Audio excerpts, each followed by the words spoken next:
I've been back and forth to Africa a few times, and my observation has been that some people come in because it's a whole mind trip to be in America. Even though you might say, "I love my blackness, I love black people," etc. There's some things there's some garbage you have to take out. We haven't historically been given that kind of education. So what is it that, in a nutshell, what is it that African Americans are missing that the Europeans don't have?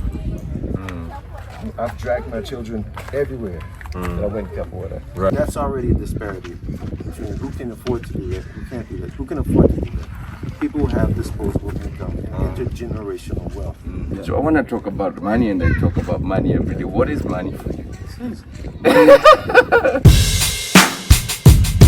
Culture bearers of cup water, or going to events and even for my own children. I've dragged my children everywhere that I went cup water. Right. So that's time I didn't spend with them. This time I didn't spend with them, doing, father and child things. Yeah. Even though I think cup water is a very good teaching instrument for teaching and everything, but there's a lot of sacrifice involved. So I think you mentioned earlier in the question about coming to Africa, right? No, but before we get into Africa, with the sacrifice that you're doing, why are you sacrificing your family and yourself in this world? I guess the same reason everybody who's ever lived for a cause for our people has done, is we believe in it. Right. I believe in this, in the power, in the utility also it has for our people. Right. Be we, in Washington D.C. or in Nairobi, I see it has a powerful. It's a thing I'm yet to even be able to encompass all of it, right? Right. But something compels me and drives me to give this to as many people, and it's a whole and a wholesome and as righteous a form as I can, to the best of my ability, right? Yeah. To try and really pass it on in that fashion. So this is a calling for you, and you feel like you have to follow the path. Why Africa? That question almost answers itself.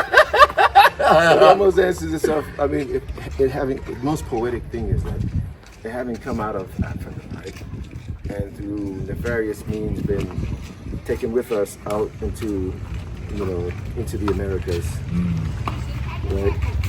For us now to be circling back to research its origins, to know more about its origins, but also to bring what is now capoeira, right? A kind of, a descendant. Right. Capoeira is really a descendant of other African fighting styles. Right. And you'll probably hear about that this weekend. But to now bring capoeira, that's the descendant of those African fighting styles, back to the African continent is completion of a cycle, Right. completion of a circle. Right. It's completion of a cycle. Beautiful. Yes. So Mesri, Yeah. one interesting thing, being in the US and also being in Africa, we can have a seat here. Sure. So one interesting thing, and why I'm really interested in African Americans coming out here, is we look at the ratio, or rather the number, between the African Americans that are coming to Africa and the Caucasians that are coming to Africa. And it's not comparable. No. There's a lot of conditions. I think we often, to the point we often overlook it, there's a lot that is involved with leaving your place and coming somewhere that's geographically as far away as Africa, even Right. Brazil.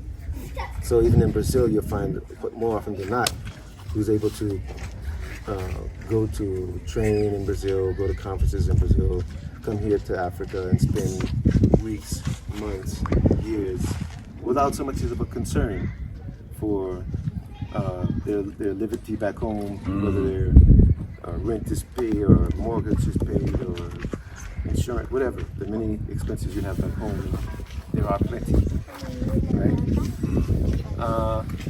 That's already a disparity between who can afford to do it, who can't do it, who can afford to do that. People who have disposable income and intergenerational wealth. You can't deny this. And these conversations happen many times. You can talk in circles around about it all day, but the undeniable thing is that you can only do that if your other needs are somehow covered. Good. So, Yes. but I'm getting there. right. So typically in our, on that side, and in the West, typically who has that privilege, let's call it what it is, are typically people of European descent. Why? For the obvious historical reasons. That's a good question. Yes. Good. Slavery and colonization have given Europeans and people of European descent a massive jump start, a massive head start financially. And people say, well, my family, I wasn't involved in, fine. So in terms of the resources or in terms of the education as well? I think both. Because keep in mind, and I know likewise here in places like Kenya, right? There's also an education you're getting that isn't for your upliftment or your betterment. Education is supposed to bring from what's inside to outside, right? That's what really education really is. Education is like knowledge of self. Education should empower you. But we've been getting the education that basically is more so like training. We've been trained extensively. But we've been trained to fit into a system hasn't really been built for our benefit. We've been trained to fit into a system that's really, whether it's a corporate or government structure, whatever have you, it's been built not because of us, but really in spite of us. But we're trained to fit into it and to perpetuate it and keep it running and be the cog in the wheel, so to speak. I'm probably going too far off field, but so we're not really. You mentioned education. We haven't historically been given that kind of education. So what is it that, in a nutshell, what is it that African Americans are missing that the Europeans don't have? Well, people would argue with you. It's not so much written law per se that says we can't have what European Americans or white Americans can have. It's not so much that. It's more how it's practiced. Things, for example, and this is documented. Nobody can really argue this unless they just choose to be blind to it. For example, you want to start a business. You want to take out a loan to build your home or improve your home. Just bring it up to standard. You are going to face a much more difficult time than somebody of European descendancy and securing said loan from said bank. Historically, this is documented. You are more likely to regardless of your financial. Regardless. I mean, now maybe let's say your finances your are really in credit order. score, Yeah. It's not to say that. Keep in mind, these are not absolutes. I'm not speaking of absolutes. I'm not saying no black person could ever get a business loan or whatever. But we've seen the data for who knows how and where to look for it. That yes, you have much more of a chance to secure a consumer loan that will allow you to buy a shiny new car with high interest on it or whatever, or buy things that don't produce intergenerational wealth that you can hand down. Right. If I want to take out a loan to buy a property, I can hand that down to my children. A lot of us, even though, and that's the other part of the education. It's not just scholastic education. We're not educated as financially. A lot of people in the South in particular have let their family land go. A lot of our families have land, even going back to the Reconstruction, and have let it go for lack of wanting to manage it or pay the taxes on it, not realizing what a tremendous wealth it is to own land. Right. We'd much rather move to somebody else's neighborhood and pay these high fees and so on and so forth. But we've been largely educated as consumers as part of that system. So that's just part of the reason. We're going way far afield from couple. Yeah, but this is interesting. I think it's very important because money also play an important aspect in one. Having you here and be able to share with the youth here. Yeah. So I want to talk about money, and I talk about money every day. What is money for you? Money is a resource. Money allows you to do what you want to do. Money should work for you. But like a lot of people, I was taught to work for money. What a lot of education a lot of us lack, be it here or back home, is how to make money work for you. And people who have intergenerational wealth have learned from a very early age often how to make money work for them. You follow me? So even the way we look at money is very different. These shoppings, the cars, maybe the house, the property, the vacations, all these things are just the residual of these. They're the products. They just, they're the trinkets of being able to manage your money and make money work. Right. I have a company. It's called Remember to Have Money. Yes. And it's a very interesting. When you hear the statement, remember to have money, Yeah. what is it that it strikes you? It's what's the word? Because a lot of my people are intimidated by that statement without it? even understanding. Yeah. Well, that's I almost got blocked on Instagram for Really? posting that and writing it under my friend's comment section. no I'm kidding. serious. I'm serious about it. And That's- the question that's is, how why triggering the do issue they is. not? Yeah. Why and who is it that do not want us to talk to people about money? You have to and ask, my right? people, I even have people who blocked me. People I've been friends with for years. Yeah. When I post, remember to have money, or when we have a chat and I say, remember to have money, Yeah. they block me. Very deep. Even celebrities in Kenya, some of them that I know have blocked me because I posted that on the comment section. Wow. That in and of itself, that says a lot, right? It's a very complex. What do you thing. gather from that? I think it just taps into what we're talking about in terms of even we who have money, those of us who are able to attain, we're conditioned to think of wealth in a certain way, and whose wealth is, like who wealth belongs to, and I think perhaps it's a very audacious statement, and people are triggered by that because maybe they wonder, well, who is it he's telling to remember to have money? The question is our relationship with money. Yes. That's the question. And how did we get to the point of Yeah. we feel insecure to talk about money? I have Yeah. people calling me to workshops in Europe or in the US. Well, you know. And it's beautiful when we talk about, oh, come to and do this, until we ask the question of, listen, I have bills. Yeah. I take care of my family. Yeah. I have a mother who is retired now. I take care of her. Traditionally in Africa, I have to take care of my mother. Yeah. So if I'm bringing you from DC to here Yeah. to do a workshop for 2 weeks and I have a provision for it, why would I feel insecure talking about the money aspect? I think that's part of our conditioning, and maybe it has to do with whenever money is brought up, somebody's gonna win and somebody's gonna lose. I don't know.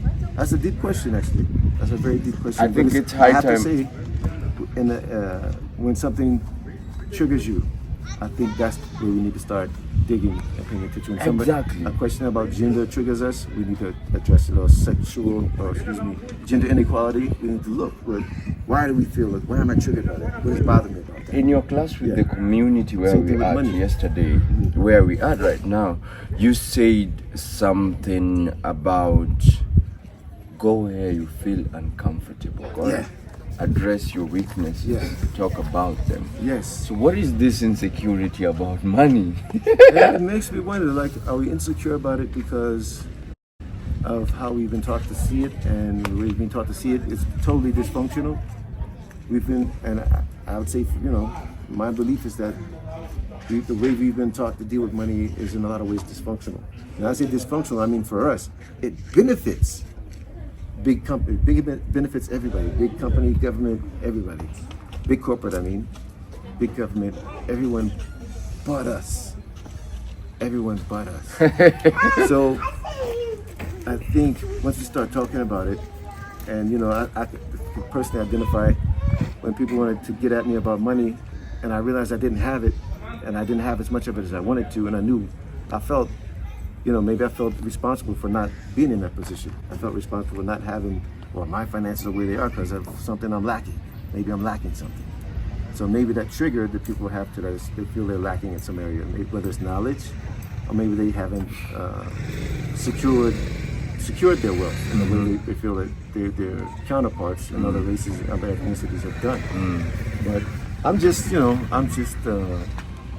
taking a stab at it, so to speak. Yeah, I think it's worth processing. You don't have to have the answers now, Yeah. but maybe we can continue this talk when you come back to Africa or when I come to This DC. needs to be an ongoing discussion, and I applaud you for even coining the term and coining the phrase and Well, I've been starting a slapped for discussion. it a lot of times. You know, that should tell you you're doing the right thing. I'm not stopping it Yeah. whatsoever. Yeah. I am not. Remember to have money. Yes. So remember. So what to does have that money. mean? Okay. Yeah, yeah. I asked you the question and now you're throwing it to me. What does Yeah, that mean? I think in growing up, a lot of us are living a life. We are delusional about a lot of things. Yeah.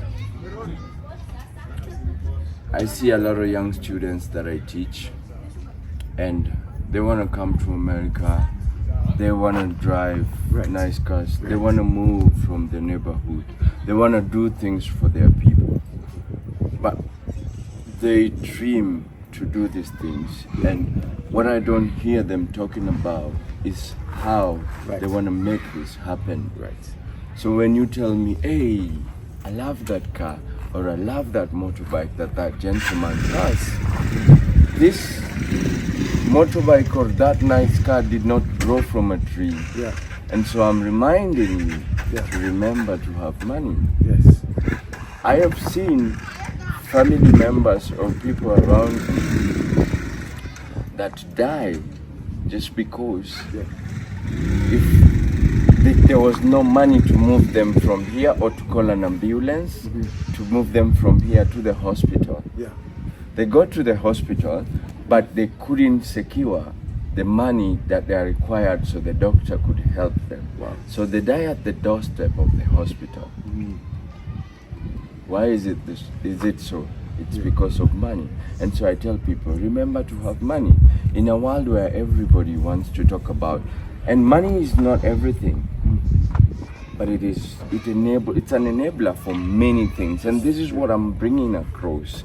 I myself grew up not having it. We didn't have it. We could go with one meal a day, dinner, and that was it. Great. But is it because we wanted to? No, because we didn't have the money. My mother didn't have the money to do this. And so I wouldn't want somebody else to go through the same thing that we went through, not understanding that money is an enabler for so many things. Yeah. And that's why it really breaks my heart to see my people insecure Yeah. about money and not being even able to be confident to talk about money. One of the people who's really guided me to really understand the importance of money and what money is, Yeah. the importance of saving it and regenerating it for the next conversation is Salim. Do you understand? Who is a brother from DC? Yeah. Yeah, and New York. From New York, but he also lived in DC for a while. Yeah, so for me, I think it's really helped to really understand and cultivate my relationship with money. Yeah. And people will guilt trick you for telling, oh, you're bragging, or you're doing this, just because Right. you remembered to get your money right. Yes. You understand? Yeah. History of people that I know from the neighborhood that were great and were celebrated, but died in ways that are very pathetic with the diseases that could be treated or could be cured and addressed if money was there. Right. So for me, I think it's very important to tell every young person to remember to have money. Yeah. You understand what I mean? Absolutely. In that question, talking about money, I think what we see here on the internet and on TV is I've really seen a lot of young African Americans or black men who go to the job, Yeah. drive. You see, even they show it on the garage. Yeah. You see Aston Martin, Yeah. Ferraris, Lamborghinis, Yeah. and then years later, you see them on the street. Yeah. I have What is happening? I have some words on that. It goes back to what you're saying too. What they don't realize is when the whole time they've been interviewing the Lamborghini, the Aston Martin, all this sort of thing, they don't realize that a lot of the wealthy that are driving those things may not necessarily own them. Maybe they're leasing them because maybe it's more financially sage to lease it, or there are different scenarios. It's not just that everybody's leasing a vehicle, but I think the important thing I'm trying to say is they don't realize there's a way to go about owning a vehicle like that. And even financially, there's a way level you need to be on to own such a car, let alone own 5, 6, 7, 8, 9, 10 of it. Right. Because all those cars also require a certain level of maintenance. And what we don't think about is the maintenance factor. Right. When it comes to owning a large property, when it comes to owning a high-end car, a high-end lifestyle requires high-end maintenance. Thank you very much. We leave that line item out of our budget. Let's keep moving as we talk.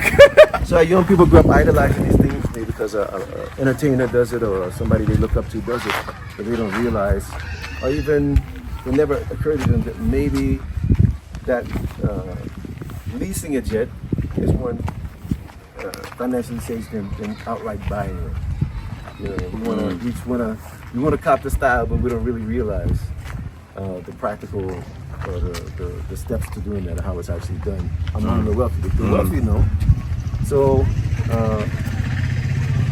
even the way the wealthy finance their lifestyle, it's different than the way we outright throw every dime we have, like an entertainer or a ball player might throw every dime he has into that lifestyle, and like you said, a few years later they're back selling cars, or they're Even homeless. or even homeless, indigent, Yeah. because nobody ever taught them, or they refuse to listen more often than not these days to financial management, advice on financial management. Right.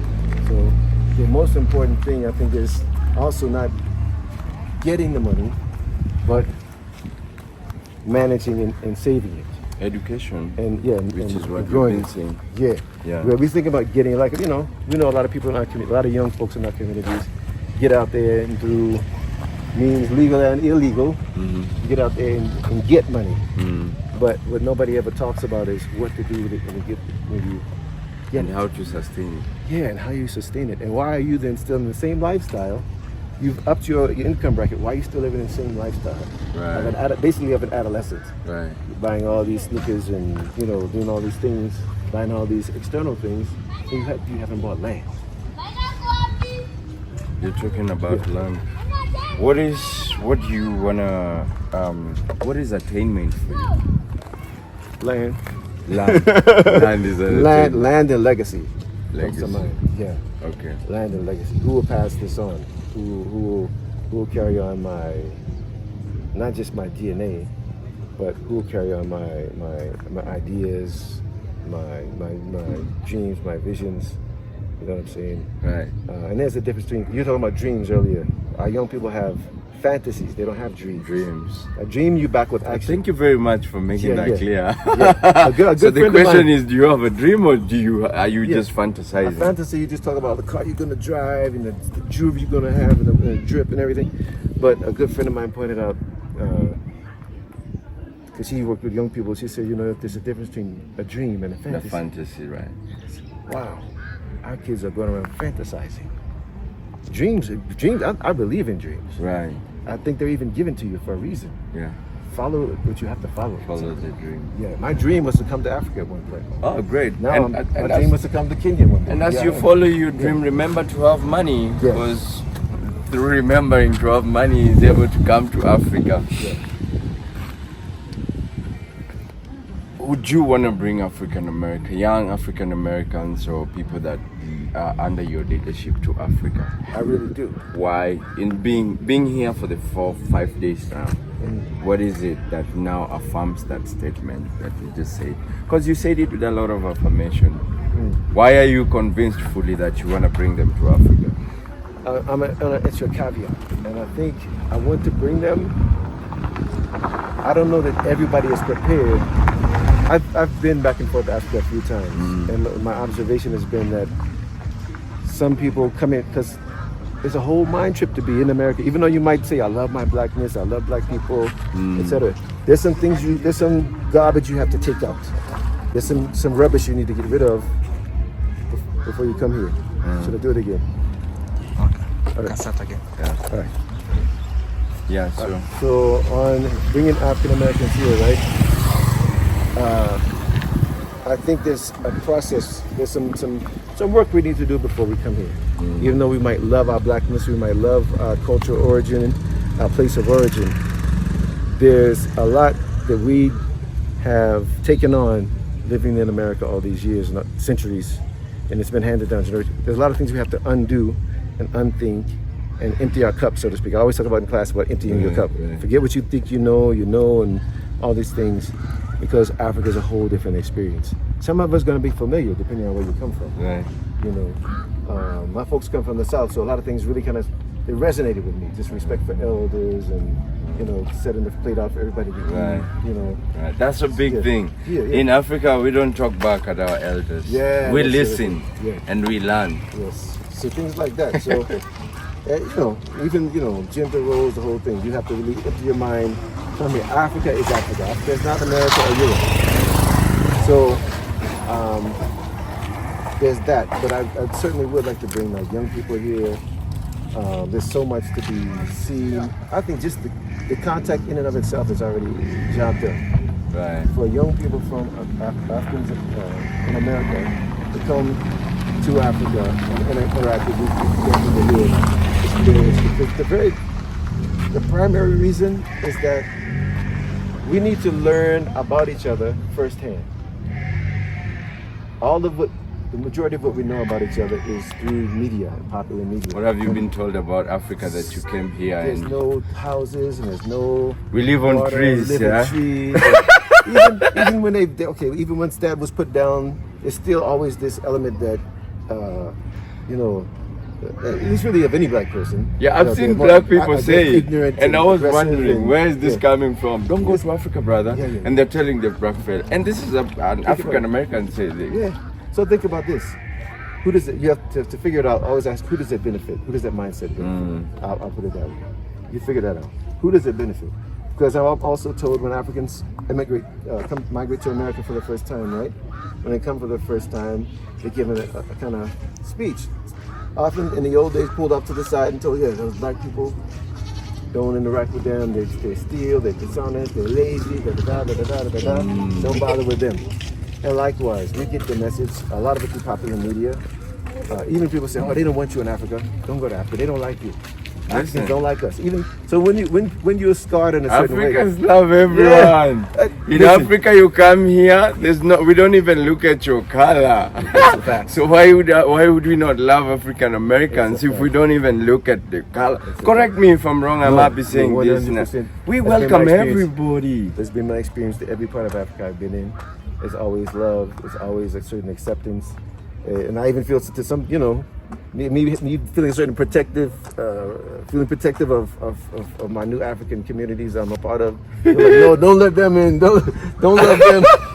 But it's very open. But again, there's a reason where these seeds are planted.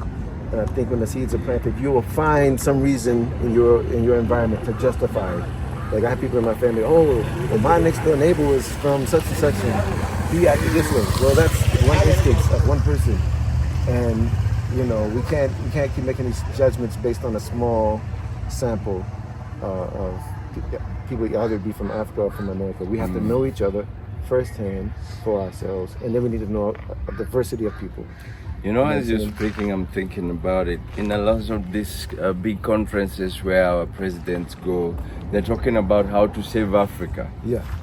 And so, I think in I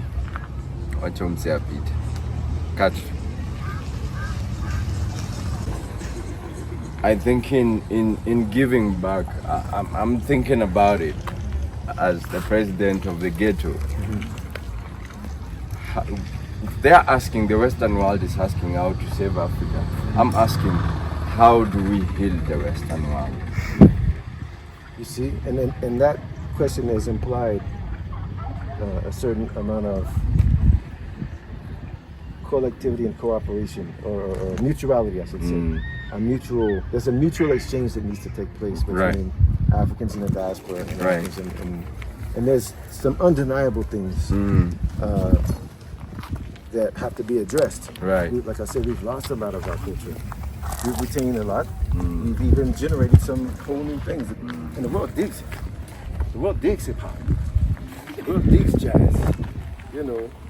So there's a lot that we've come up with that's also good, but there's some things we probably need to unlearn and undo. Right. That we've taken on in a generation. The same is also true here. But in the very least, in every context I've been in, at the very least, there's still respect for elders. Right. For the most part, Yeah. there's still respect for legacy. Right. There's still, I mean, we grew up speaking your own language. Right. We grew up speaking someone else's language and claim it as our own. Development through, you know, our past. We've been taking on other people's language, culture, religion, and now we live it as though it's our own. We're like, anyway, that's a whole discussion. But yeah, so there's things that we need to learn from each other. Well, even in Africa now, we've been taught to believe that our healers, African healers, are witch doctors. Right. And we Where's should that not word even accept come them. from? And even Africans here are killing some of these medicinal healers. Yeah. Yeah. That's absurd and obscene. Yeah. And in fact, I say to anybody, if you feel your response to anything is to go out and kill somebody, then you automatically, you're the problem. Really.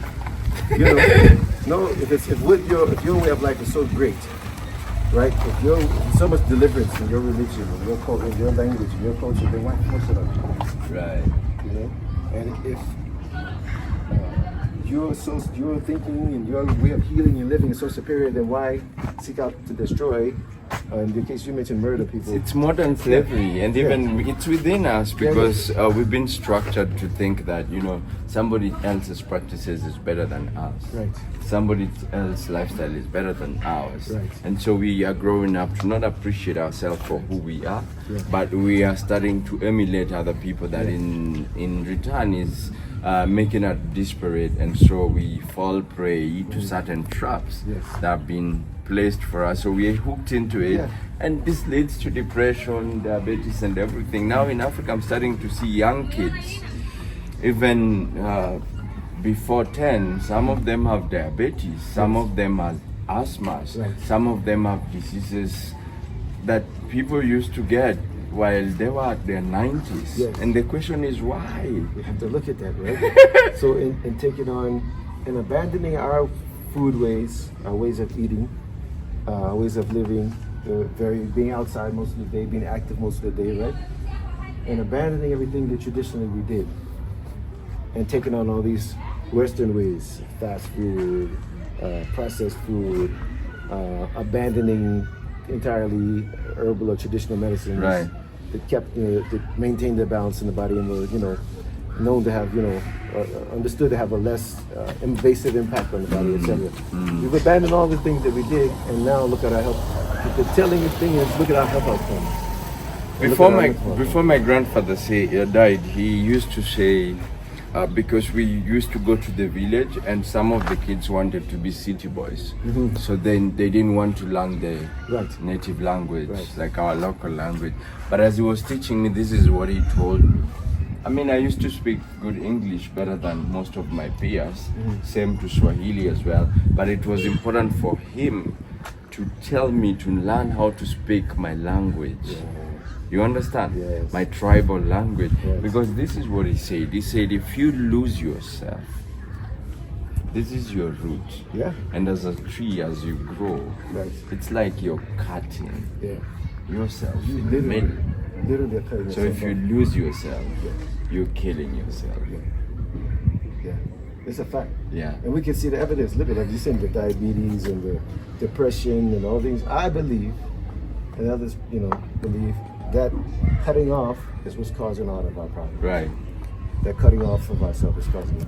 It's interesting because I want to touch on, I know we're closing and we're going into class, but I want to touch on this. Pizza is expensive than greens here in Nairobi. Imagine that. And pizza is class than eating greens in Nairobi.